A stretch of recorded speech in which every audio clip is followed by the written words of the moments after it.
How distracting would it be if I did the entire video wearing this? Welcome back, everyone. Welcome back. I've decided from now on I'm gonna start putting safety first, and I'm just gonna wear one of these all the time. People that put safety first really get on my nerves. I feel like I have almost nothing in common with someone that puts safety first. They are an irritating breed of human. Safety third at best. Welcome back, friends. I am Jason, and we're talking urban survival kits. And for the most part, you're still trying to accomplish all the same goals regardless of where you are. Food, fire, water, shelter, security, and potentially, hopefully not, but first aid. Whether you're in the wilderness or you're in the downtown Chicago area, you're still trying to accomplish all of those goals. What those items may or may not look like will vary. The size of them may go up, may go down. You might have to make some compromises, sacrifices in order to blend into the environment around you. I think first of all, and maybe the most fun topic to discuss, is tools for an urban type setting. How is that going to differ from a remote wilderness type setting? Maybe a little bit, because you're something like this multi-tool with screwdrivers and pliers and cutting blades and wire cutters and all that kind of stuff might come in much more handy in an urban type environment. So carrying a tool such as this Leatherman Wave, I think could be really, really helpful. This is my everyday carry knife. This is the On 3 EDC made by Bear Force Knives, and this is the knife that I carry on my belt on a tech lock like that. Carry that pretty much every day. Not every single day, but just about. And I've been doing that for a couple years now. But in a city, urban type environment, you will have to most likely try to conceal this in some way unless you really want to stick out and be accused of carrying weapons around and go through the hassle of all that, whether it's legal or not legal to where you are. So that could be a problem. This is a smaller pocket blade. This is the Ulu that I designed, also made by Bear Force Knives. This is something that just slips right into your pocket. This is a custom sheath that I made. 22 casings for the rivets there. Check that out. It's pretty cool. That might be something I would choose over the fixed blade knife on my belt, is something like that. This is a Silcock key that allows you access to the water supply in a lot of buildings, industrial type buildings.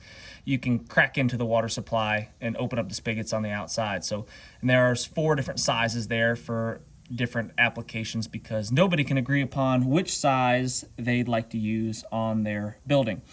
Anyway, so something like that would come in really, really handy because water is going to be crucial, and clean water can be difficult to find in an urban setting if for some reason the water supply of the city has been shut down. But could you open up those water supplies with just something simple like this? This is a tiny little pair of vice grips. Could I latch onto those protruding, I don't know what you call them, bolts, I guess, sticking out of the building, lock this thing down and be able to turn it? And then this is much more multi-purpose than this.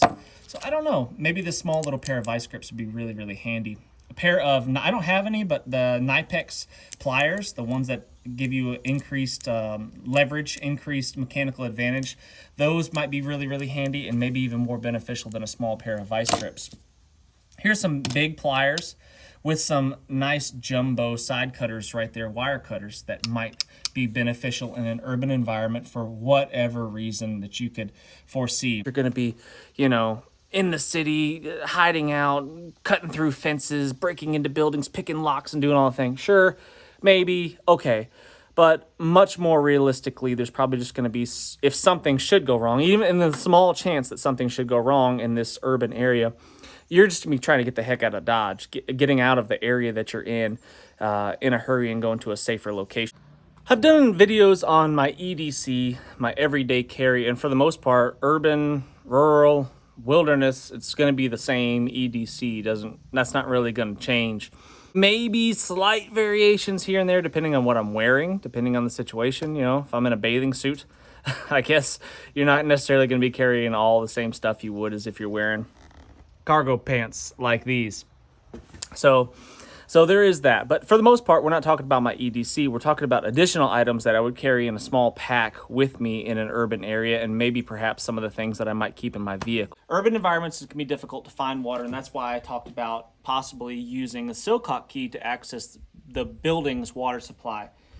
There's usually going to be some residual water in the lines, even if the water gets shut down, at least for a little while.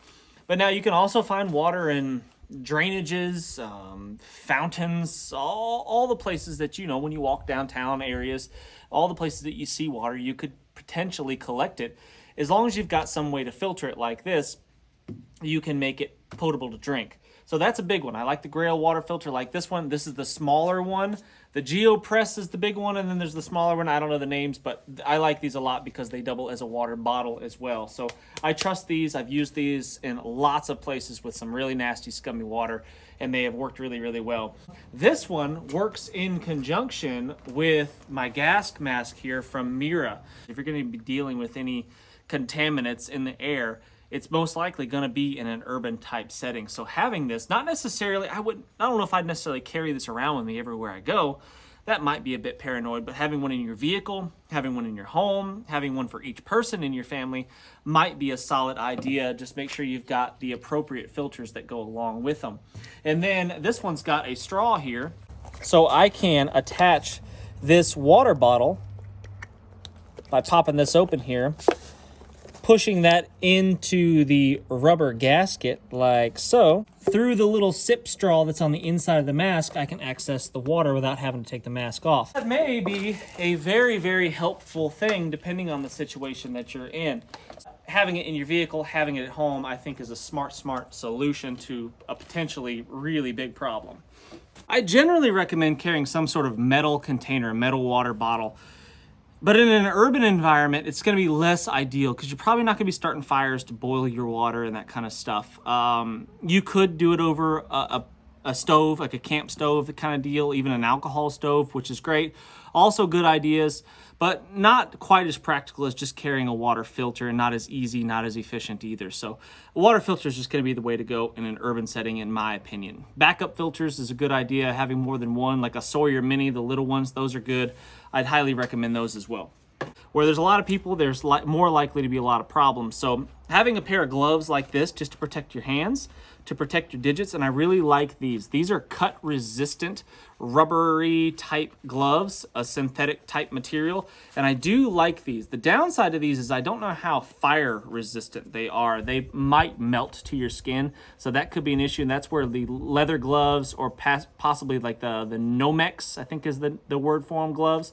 These kind of gloves, better than leather gloves, allow you to have some dexterity, and you can operate smaller type things. You can still feel what you're working on because they are cut resistant. It is difficult to cut through them, and they can protect your hands from all the sharp, jagged things that might be in an urban setting.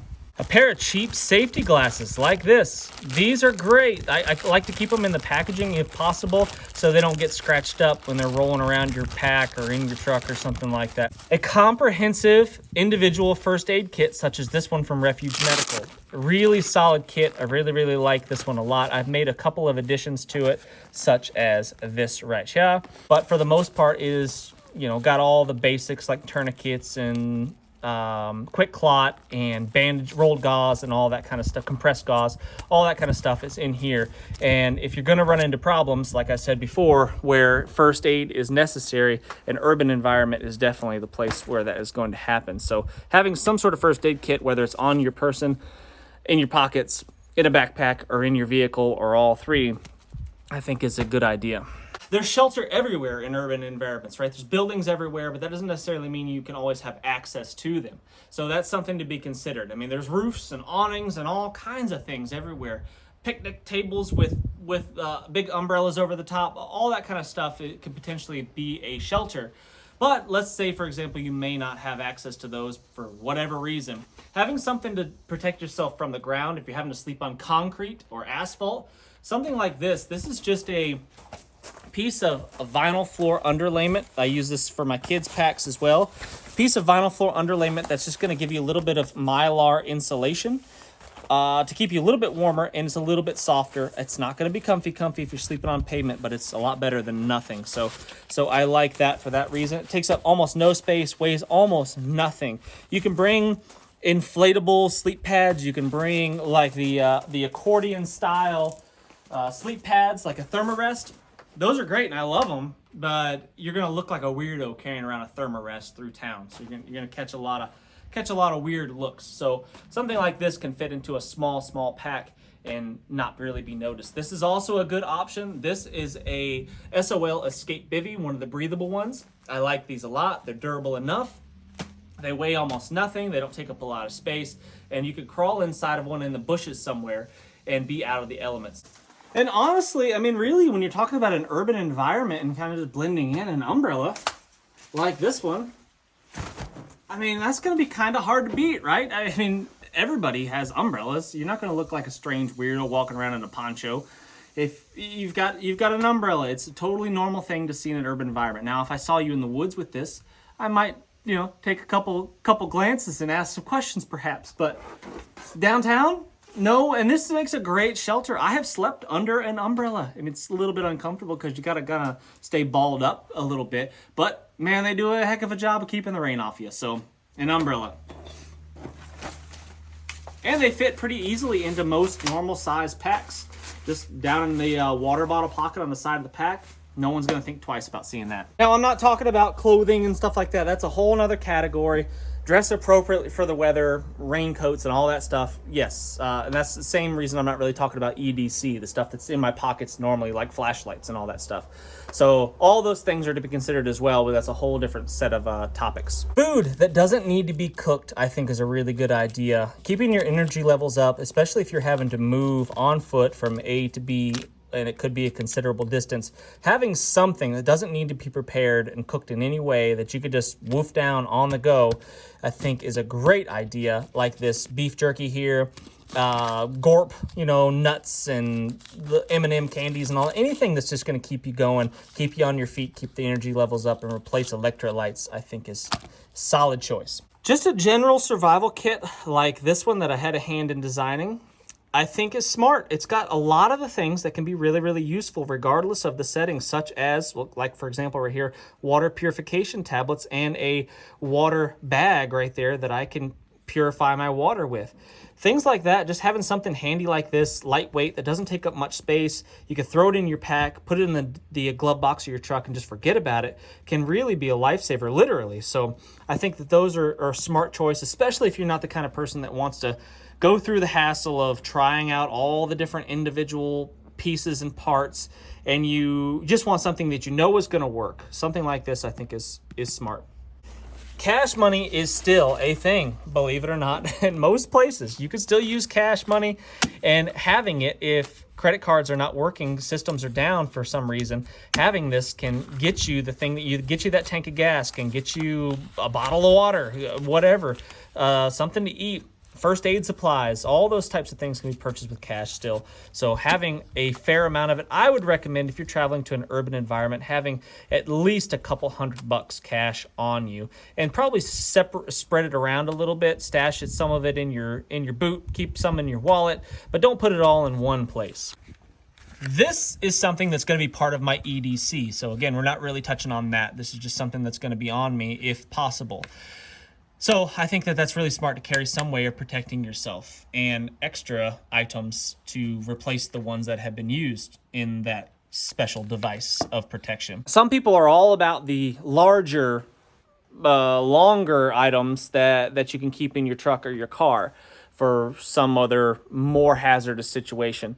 And while I think that that's not necessarily a terrible idea, I don't really do that because I don't like leaving those items unattended in a vehicle because they can easily be stolen. It's not hard to break into a vehicle, break the glass, get in there. In 30 seconds or less, you can break the glass, get in the thing, and wipe it clean of anything valuable and get out of there. So I don't advise keeping something like that in your vehicle unless you've just got so much, money floating around that you can afford to lose these types of things. I'm not one of those. I'm not that person. So that's on you, I suppose. And then there's the whole morality of what happens.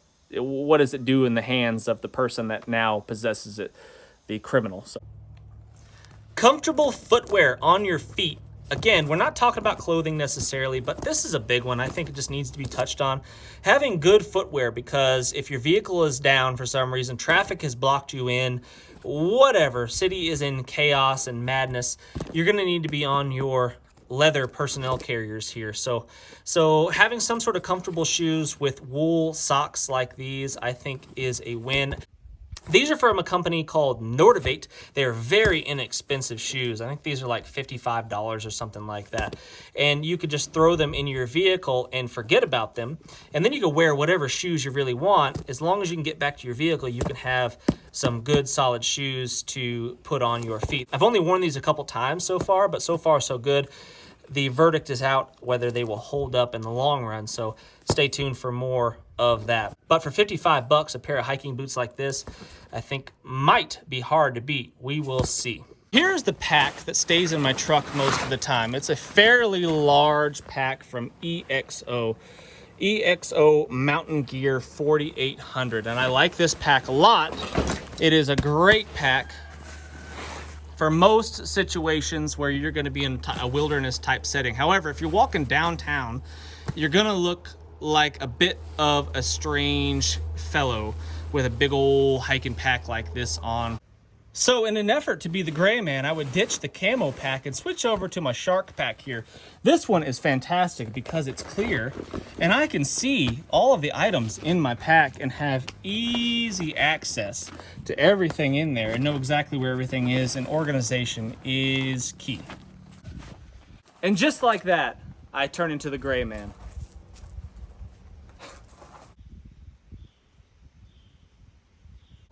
Primary means of navigation is going to be my phone with GPS and maps and all the fancy high-tech stuff that we have easy access to right now. But you also have to remember that you could need something to possibly recharge that phone. So a brick like this one would be really, really handy with the appropriate chargers and all that stuff to go along with it. But as a backup to that, like we talked about maps, make sure you've got some sort of compass as well. I keep a button compass in my belt all the time so I can easily pull that out, give myself a basic navigation north, south, east, and west, and use that in correspondence with my map to get myself from A to B. And something also really important is just keeping yourself cool in a hot environment. In Atlanta this time of year, it's like 95 degrees on some days with a bajillion% humidity. And just having a way to cool yourself off, I think, could be a lifesaver. And that's why I always carry this fan with me wherever I go. Okay, all jokes aside, I really would ditch the big camo pack right here, but I would keep something like this. This is a small little drawstring pack that I designed, and it is made by P&W Bushcraft. And I designed the things that, listen, these aren't plugs for products because I'm trying to make money. I make almost no money off of these products, like the knives and the packs and stuff like that. I make almost no money. It's not really worth my time necessarily as far as financial income, but I want these products for my own personal use. So I designed these products, and I think that they're really useful for a lot of people out there. I think it could fill a void. It could scratch the itch that someone else like me might be looking for and just can't seem to find. And this little pack right here, I think is something that can solve a lot of problems, because you can put it in a pocket of your pants, in your back pocket if you want, and then, or in the slide pocket of your pack, whatever it is, in the glove box of your truck, and then you can just unroll the thing, and you've got a 12 by 16 pack that you can put the essentials in. This small drawstring pack is a waxed canvas with a reinforced heavy-duty canvas bottom, and it is really quite water resistant. I